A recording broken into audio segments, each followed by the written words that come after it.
안녕하세요. 오늘은 진설병. 진설병은 이제 진설해 놓은 떡이고 그 떡을 차려 놓은 상, 그 상에 대해서 나누겠습니다. 출애굽기 25장 23절부터 30절까지는 이제 그 상에 대한 거거든요. 그래서 조각목으로 이제 상을 만드는데 그 길이가 2규빗, 그러니까 1m 정도 되고 폭이 1규빗이니까 50cm죠. 그 다음에 이제 높이는 1규빗 반, 이래서 75cm 정도 되는 직사각형의 상이에요. 그래서 이동식이고 그 위에 이제 떡이 6개씩 6개씩 12개가 이제 진설이 되어 있는데 그 떡 한 개가 10분의 2 에바니까 4점 몇 리터 정도 되니까 굉장히 이제 떡이 큰 거죠. 그렇게 돼 있고 그 위에는 이제 유향이 얹혀져 있고 이 상은 이제 이런 것들이 떨어지지 않도록 이렇게 한 손바닥만 하게 이렇게 턱을 해가지고 금태를 둘러서 이렇게 이제 만들어진 상이죠. 그런데 이 진설병이 중요하잖아요. 이 떡이 이제 상징하는 건, 나타내는 거는 생명의 떡 대신 예수 그리스도. 그죠? 생명의 떡 대신 예수 그리스도와 이 이제 진설되어 있는 12개의 떡은 예수 그리스도를 나타내는 것이기도 하지만 성경에서 10이라는 숫자는 구원받은 하나님의 백성이죠. 12지파, 12제자, 그죠? 또 12 곱하기 12, 14만 4천, 이런 것들은 다 구원받은 하나님의 백성을 나타내는데, 이것이 6개씩 6개씩 이렇게 두 종류로 진설이 돼 있잖아요. 그러니까 이제 이쪽 6개는 이스라엘 교회고, 또 이쪽 6개는 열방의 교회를 나타내는 거죠. 그래서 이제 이 상은, 직사각형은 교제를 상징하는 거거든요. 그러니까 참고로 이제 분향단이나 번제단은 다 정사각형으로 돼 있고, 또 하나님 앞에 기도하는 이 분향단은 조그마한 정사각형의 높이가 굉장히 높죠. 그런데 이제 우리가 같이 교제하는 이 진설병 상은 높이가 별로 높지 않아요. 그죠? 그리고 직사각형으로 되어 있어요. 그래서 여기서는 그런데 교제를 그러면 누구와 하나? 교제를 하는데 반드시 이 생명의 떡 대신 예수 그리스도 안에서 하나님과 교제할 때, 또 예수 그리스도 안에서 성도들과 교제할 때 우리가 이제 그런 그리스도의 몸으로 지어져 가는 거죠. 그래서 우리 지난 시간에 금등잔 할 때 이 이제 그 등잔에 생명의 빛 대신 예수 그리스도, 이 금등잔이 이제 성령의 충만함으로 계속해서 이렇게 빛을 밝힐 수가 있다고 했잖아요. 그러니까 이 성령의 충만함으로 나오는 빛이 어디를 향해 있었냐 하면 이 진설병 상, 떡상을 비추고 있었죠. 그래서 우리가 이제 이 성소 안에 이 이제 만남의 집이죠. 텐트 오브 미팅.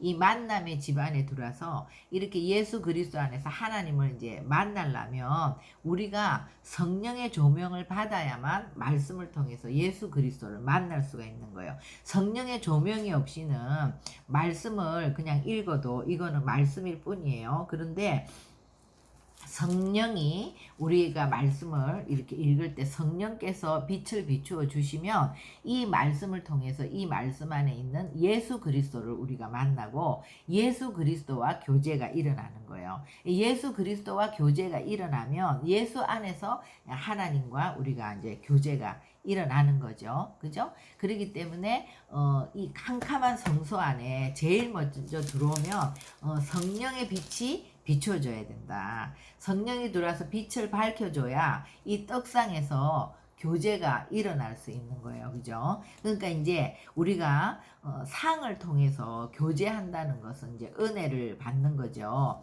그러니까 이것이 이제 무엇을 나타내는지 우리 시편 23편에 보면, 원수의 목전에서 내게 상을 베푸시고 기름으로 내 머리에 부으셨으니 내 잔이 넘치나이다 그랬잖아요. 그 말은 이제 정말 다윗에게 내가 너에게 상을 차려주겠다, 이 말은 이렇게 교제하는 상을 차려주겠다는 거예요. 내가 너와 함께 먹고 마시겠다. 내가 너와 함께 거하겠다. 내가 너와 함께 있겠다. 그러니까 이것이 우리가 그리스도인들이 받을 수 있는 최고의 상은 그리스도예요. 그리스도가 우리와 함께 먹고 마시는 거, 그 하나님과 가까이 우리가 앉아서 같이 교제하는 거, 이것보다 더 큰 상이 없다는 거죠. 그러니까 또 다윗이 나중에 무비보셋은 내 상에서 나와 함께 먹으리라. 그 말은 뭐예요? 무비보셋과 내가 상에서 교제하겠다는 거예요. 가까이에서 만나서 교제하겠다는 거예요. 그죠? 그러니까 굉장한 친밀한 관계로 있겠다는 그 얘기죠. 그러니까 교제를 한다는 것은, 같이 먹고 마신다는 것은 친밀한 교제를 얘기하는 거죠. 그래서 우리가 이제 이렇게 먹는다는 게, 예수님을 먹는다, 이 하나님의 말씀을 먹는다, 이것이 우리가 물두멍에서는 이 말씀 속에서 나를 그냥 비추어 보는 거예요. 그건 먹는 게 아니에요. 아직까지 말씀을 쭉 있는 대로 읽어 나가면 내가 죄라고 생각하지 않았던 그런 세밀한 것들까지 다 죄구나, 이런 것들이 비추어지니까 내가 이 말씀을 통해서 내 죄를 자백하면서 계속해서 성결 작업을 하는 거예요. 그런데 이제 우리가 깨끗해지기 시작하면 하나님이 성령의 선물을 주셔서 우리가 이제 성령의 빛으로 우리 심령 안에, 어두운 심령 안에 빛이 비추어져서 말씀을 읽게 되면 그 성령의 도우심으로 인해서 우리가 그 그리스도를 깨닫게 되는 거죠. 그러니까 예를 들어서 하나님을 기뻐하라, 그리하면 네 마음에 소원이 이루어지리라, 이런 말씀이 있으면, 내가 하나님을 기뻐할 때도 있지만 실족할 때도 있고 또 내 노를 바랄 때도 있고 이것이 잘 안 되는구나, 그래서 그냥 이 죄를 나는 하나님을 온전히 기뻐하지 못했네요, 이렇게 자백하는 거는 물두멍에서 하는 일인데, 우리가 이제 이 떡상에서는 똑같은 말씀이지만 그 말씀을 보게 되면 내가 정말 그 여호와를 기뻐하면서 내가 이 주변의 상황이나 이런 것들을 보지 않고 항상 하나님을 바라보면서 내가 여호와의 관점으로 주님과 함께 기뻐하는 그런 삶에 대한 갈망이 일어난단 말이에요. 그러니까 이 말씀을 읽고 끝나는 것이 아니라 이 말씀이 내 삶에 이루어지도록 말씀으로 기도를 하게 돼요. 그것이 말씀을 먹게 되는 것이고, 말씀으로 기도하게 되면 그 말씀이 나에게 점점 실제가 되어지는 거죠. 그것이 떡상에서 말씀으로 교제하는 것이 이제 되는 거죠. 그리고 레위기 24장 8절 9절 이렇게 보면, 8절에 안식일마다 이 떡을 여호와 앞에 항상 진설할지니, 그러니까 우리가 날마다 매일매일 새 떡을 먹죠. 새 말씀을, 우리가 그날의 말씀을 먹는 것도 굉장히 중요한데, 이제 안식일마다, 그런 건 요즘으로 생각하면 주일이잖아요. 일주일에 한 번 하나님의 백성들이 다 함께 모여서 주님 앞에 예배하는 이 주일 예배가 너무 중요한 것이, 이때는 정말 새로운 떡을 하나님이 이제 진설하게 하죠.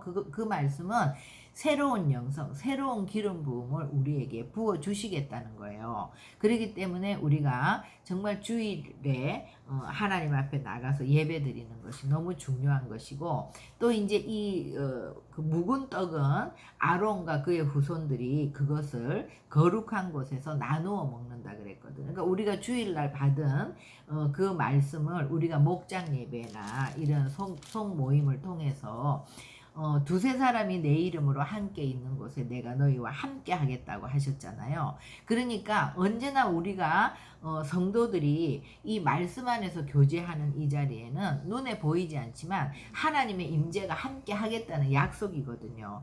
주님이 여기 계시다고 생각하고 우리가 이 주님의 말씀 안에서 서로 위로하고 권면하고 또 서로 은사들을 임파테이션하고 치유하고 축사하고 서로 함께 합심해서 기도하고, 이런 것들이 다 응답된단 말이에요. 그런 것들은 굉장히 주님께서 함께 하시기 때문에 응답되는 거죠. 그래서 성도의 교제는 반드시 예수 그리스도의 말씀 안에서 교제하는 거, 주님 안에서 교제하는 거지, 우리가 세상 교제처럼 그냥 단순히 우리의 삶을 나누는 것이 아니라, 우리가 주님 안에서 경험했던 간증들, 또 주님 안에서 우리가 정말 같이 기도해야 될 것들, 그런 문제들, 이런 것들을 함께 놓고 그렇게 떡을 떼는 거죠. 그러니까 주일 예배나 목장 모임 안에 우리가 참 이것이 중요한 것이고, 특히 목장 모임 안에서는 세상 얘기가 아니라 예수 그리스도 안에서 교제하는 것이 너무나 중요하다. 근데 이제 우리가 이 아론과 그의 후손들이 거룩한 곳에서 이 떡을 나누어 먹었는데, 오늘날 우리는 우리가 왕 같은 제사장이라고 했잖아요. 그러면 이것이 어떻게 된 건가? 우리가 이제 구약을 보면 성경에는 이 제사장 계열이 두 계열이 나오죠. 아론 제사장의 그런 계열이 있어요. 그리고 멜기세덱의 계열이 있어요. 그러니까 아론 계열의 제사장들은 정말 양과 소를 잡아서 그 짐승의 피로 제사를 지낼 때는 이스라엘 백성들이 들어갈 수 없기 때문에 제사장이 들어가고, 또 지성소에도 1년에 한 번 대제사장이 이스라엘 백성들을 대신해서 들어가는, 이것이 이제 아론 계열의 제사장들이 하는 일이었는데, 멜기세덱은 아브라함이 그 이제 이렇게 전쟁을 하고 그 롯을 구하기 위해서 오는 중에 멜기세덱이 아브라함에게 나타나서 떡과 포도주를 주지요. 그래서 이제 아브라함이 그것을 먹고 또 멜기세덱에게 10분의 1을 자기가 이제 드리는 그런 것들이 나왔고, 그 다음에 다윗도 도피 생활하는 중에 그 아비멜렉 그 제사장 그 이제 성소에 들어가서 너무나 시장한데 거기 진설된 떡을 다윗이 먹었잖아요. 그러니까 이제 이것은 왕 같은 제사장의 어떤 상징이 되는 거죠. 그래서 아브라함과 다윗의 그 계열을 통해서 예수 그리스도가 나셨죠. 이제 예수 그리스도가 한 번에 영원히 이 모든 문제를, 제 문제를 십자가에서 피 흘리심으로 해결하고, 우리는 이제 이 멜기세덱의 반차를 따라서 왕 같은 제사장으로 우리가 예배를 드리는 거죠. 그러니까 우리는 지금 열방의 교회, 모든 교회들은 예수 그리스도의 몸이란 말이에요. 그러니까 우리는 아론 계열이 아니라 멜기세덱 계열로 왕 같은 제사장으로 우리는 지성소까지 들어갈 수가 있는 이제 그런 계열이죠. 그렇게 된 거죠. 신약의 모든 교회들은 다 이 왕 같은 제사장으로서 하나님 앞에 예배한다. 그러니까 떡을 먹는다 이런 거는 이제 친밀한 교제를 얘기하는 것이고, 말씀으로 우리가 기도하는 거, 그것을 얘기한다. 그래서 요한복음 6장 56절에도 내 살을 먹고 내 피를 마시는 자는 내 안에 거하고 나도 그들 안에 거하리니. 그러니까 말씀을 먹어야 된다는 거야. 말씀을 먹는다는 거, 말씀으로 기도하고 말씀으로 친밀히 교제하는 자는 내 안에 거하고 나도 그 안에 거한다. 계시록 3장 20절에도 누구든지 내 음성을 듣고 문을 열면 내가 그와 더불어 막 먹고 그도 나와 더불어 먹으리라. 같이 먹는다는 거예요. 그러니까 그 교제까지 가야지 그것이 이제 온전한 구원을 이루는 거죠. 그죠? 그러니까 사이가 좋으면 계속 보고 대화하는 것처럼 사랑의 관계가 되면 우리가 늘 아침 저녁으로 정말 그 떡상에서 예수 그리스도 안에서 교제하는 그런 관계가 되는 거죠. 그래서 이제 아까도 얘기했지만 이 6개 이스라엘 교회와 열방의 교회가 이제 하나가 되는, 로마서 11장에 한 세 사람이 되는, 이것이 이제 우리의 구원이 다 완성되는, 예수 그리스도가 이제 이 땅에 재림하시는 것이 되는데, 우리가 그렇게 하기 위해서는 그러니까 이방인의 수가, 충만한 수가 들어오기까지 이제 이스라엘이 넘어져 있지만, 먼저 이제 이방인의 수가 충만하게 채워지면 어떻게 돼요? 이방인 교회인 우리가 이스라엘의 회복을 위해서 기도해서 이스라엘이 이제 다시 구원이 일어나고 회복이 되면 예수님이 재림하시는 거죠. 그러니까 이제 우리가 처음에는 이스라엘에 대한 것들이 나오면 다 모르고 교회로 대체하고 그랬잖아요. 근데 이제 구약의 선지서들이나 이 모세오경이나 이런 모든 이런 성문서나 이런 것들을 보게 되면 하나님의 경륜은 처음에 이스라엘을 불러서 그 이스라엘을 통해서 이제 열방을 구원하기로 결정하시고 이스라엘을 통해서 예수 그리스도가 났잖아요. 근데 예수 그리스도가 나오셨는데 이스라엘은 넘어졌어요. 예수님을 거부함으로. 그래서 이 복음이 이제 열방으로 먼저 들어가서 이 열방에 다 구원이 이루어지고 충만한 수가 이루어지면서 마지막에 그 하나님의 장자 이스라엘이 이제 우리의 기도를 통해서 돌아오게 되는 거. 그래서 이제 한 세 사람을 이루는 것. 이것이 주님의 구원의 이제 완성이 된다는 것이 나타나죠. 그러니까 우리가 이제 이스라엘을 위해서 열심히 이제 기도해야 된다. 그죠? 그다음에 이제 진설병, 이 떡에 대해서 조금 더 이제 상세하게 좀 보면은요. 진설병은 항상 여호와 앞에 두는 거예요. 왜 그렇습니까? 이 레헴 파님이거든요. 레헴은 떡이고 파님은 하나님의 얼굴이에요. 하나님의 얼굴 앞에 예수님이 생명의 떡 대신 예수님이 있는 거예요.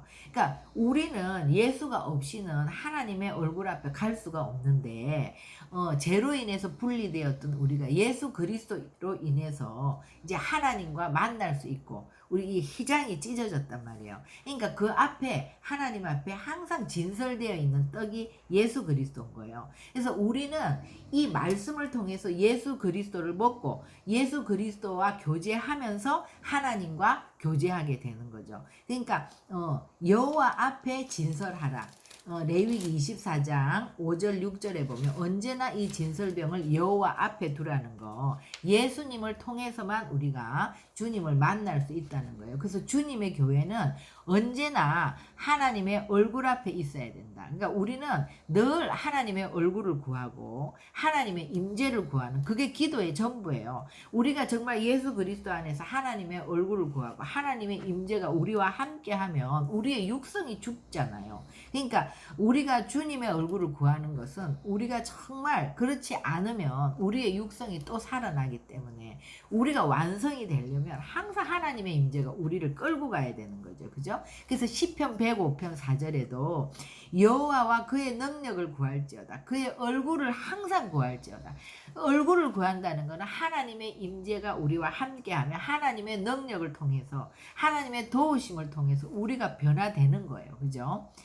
그리고 이제 이 떡은요, 진설된 이 진설병은 고운 가루로 구워진다고 했어요. 그러니까 고운 가루가 되려면 이 밀을 이렇게 빻아서 그것을 또 체에 쳐서 곱게 갈아야 되는데 이것은 무음하신 예수를 나타내는 거죠. 예수 그리스도는 고운 가루와 같이 흠이 없는 분이에요. 근데 이 흠 없는 예수님이 불을 통과했죠. 십자가의 고난을 통과하셔서 이렇게 온전하게 우리의 죄 문제를 해결하신 거죠. 그러니까 우리도 이 고운 가루가 돼야 된다는 것은 날마다 주님의 말씀 앞에서 내 자아를 파쇄해야 되는 거예요. 내 자아가 부인되고 내 자아가 자꾸 깨어져 가야 되는 건데 우리가 참 이 자아가 깨어진다는 게 힘들잖아요. 이게 인간관계 속에서도 어떤 어려움이 있으면 내가 이제 마음을 접어야지. 근데 마음을 접으려고 하면 하나님이 간섭하시죠.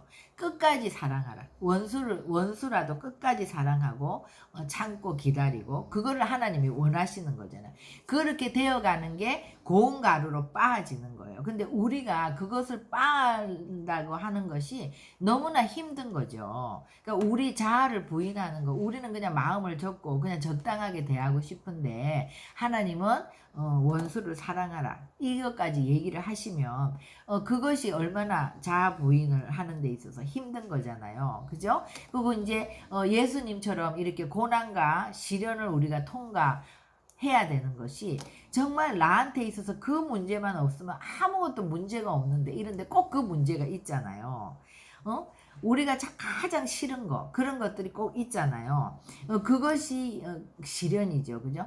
그런 것들을 우리가 통해서 우리가 자아가 부인되기 때문에 그래서 베드로전서 1장 6절 7절에도 너희가 이제 여러 가지 시험으로 말미암아 잠깐 근심하게 되지 않을 수 없으나 그러니까 우리가 이 땅에 살 때는 항상 이런 시험을 통해서 이런 시련을 통해서 근심이 있다는 거예요. 그런데 오히려 크게 기뻐하라.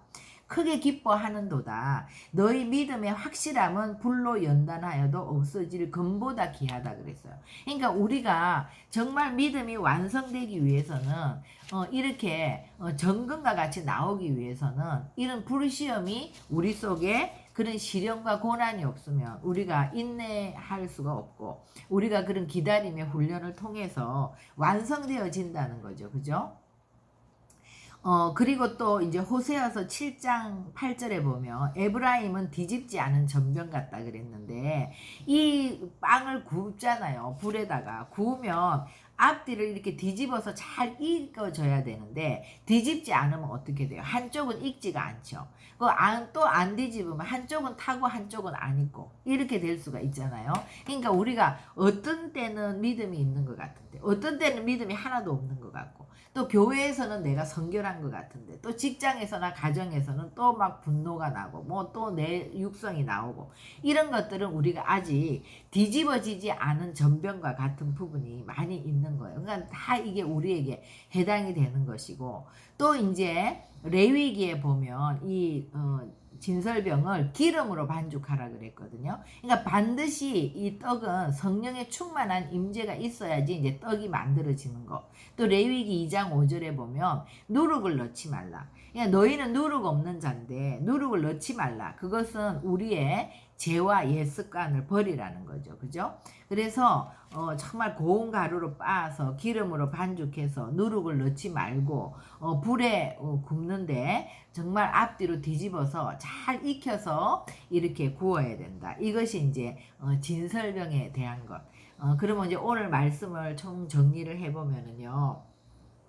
반드시 레엠파님 여호와 앞에 이 떡을 두라는 거예요. 그리고 이것들은 6개씩 이렇게 진설된다는 거는 이스라엘과 이방의 열방의 교회가 그리스도 예수 안에서 하나가 되기까지 그죠? 이렇게 우리가 그렇게 계속 구원을 완성해 가는 얘기를 하는 것이고 그 다음에 생명의 떡 대신 예수 그리스도 안에 우리가 거하려면 반드시 성령의 조명을 받아야 된다. 빛 대신 예수 그리스도가 우리를 비춰줘야 우리가 이 말씀을 통해서 예수님을 만날 수 있는 거예요. 그죠? 성경 전체는 예수 그리스도고 또 우리가 지금 공부하고 있는 이 성막도 전체가 예수 그리스도고 우리는 예수 그리스도 안에 들어가야 되고 예수 그리스도를 먹어야 되고 생명의 떡이신 예수 그리스도를 먹고 우리가 하나님 앞에 있을 때 정말 하나님과 교제할 수 있고 예수 그리스도 안에서 성도와 함께 교제하면서 우리가 그리스도의 몸으로 또 지어져 가는 것이다. 그죠? 그래서 그런 그 진설병은 이렇게 교제 상에서 교제한다는 것은 친밀함을 말하는 것이고 또 먹고 하나가 되는 것 그죠? 먹는다는 것은 이 말씀으로 우리가 기도하는 것이다. 그래서 우리가 생명의 떡이신 예수 그리스도를 오늘 공부했고 또 교회된 우리는 반드시 생명의 떡이신 이 예수 그리스도를 먹어야 된다는 것은 이 말씀을 우리가 읽고 이 말씀을 깨닫는 것에서 끝나는 것이 아니라 이 말씀을 가지고 우리가 기도할 때 이 말씀이 우리 안에 실제가 된다는 거 그죠? 그래서 우리 이 진설병으로 오늘 기도하시겠습니다. 하나님 정말 여호와 앞에 항상 두라고 하신 이 레헴파님 그 말씀대로 우리가 항상 이 주님의 얼굴을 구하는 주님의 임재를 구하는 그런 자들이 다 되기 원합니다. 그래서 우리 주님의 교회는 언제나 하나님의 얼굴 앞에 있어야 되겠다. 그래서 우리가 우리의 모든 기도가 점점 갈수록 하나님의 얼굴을 구하는 하나님의 임재 가운데 들어가는 기도로 바뀌어져 갈 수 있도록 하나님 변화시켜 주시옵소서. 그리고 우리가 이 주님과 함께 생명의 떡이 되어서 생명을 비추는 자들이 되기 위해서 날마다 말씀 앞에 우리가 우리의 자아가 부인되어질 수 있도록 우리가 고운 가루와 같이 정말 이렇게 빠져갈 수 있도록 또 성령의 충만한 임재를 받음으로 인해서 떡이 만들어질 수 있도록 또 우리가 죄와 옛 습관을 버리고 그리고 정말 이 고난과 시련이 왔을 때 우리가 이런 것들을 하나님의 시간이 되기까지 인내하고 기다리고 계속해서 주님께 맡기고 주님을 바라보게 하여 주시옵소서. 그래서 정말 이 불에 우리가 한 면만 구워지는 것이 아니라 고루고루 익어서 온전한 떡이 될 수 있도록 하나님 우리에게 역사하여 주시옵소서. 감사하며 예수님의 이름으로 기도합니다. 아멘.